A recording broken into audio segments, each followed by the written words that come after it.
Steep and Shallow is a single toolpath to finish machine feature-rich, freeform parts, bringing automation to Fusion 360's 3D finishing strategies.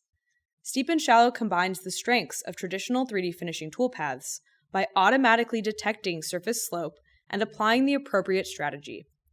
Smooth out transitions with control over the overlap distance and threshold angle.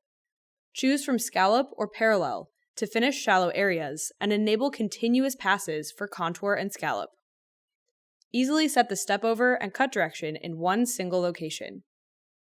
Each shallow strategy has added intelligence to increase surface finish quality and tool life. Parallel pass direction is automatically determined for each region, decreasing transitional moves. Wall clearance ensures there is no tool marks on adjacent steep walls. Smooth offsets for scallop passes round sharp corners to improve machine motion, reducing dwell marks on the finished part.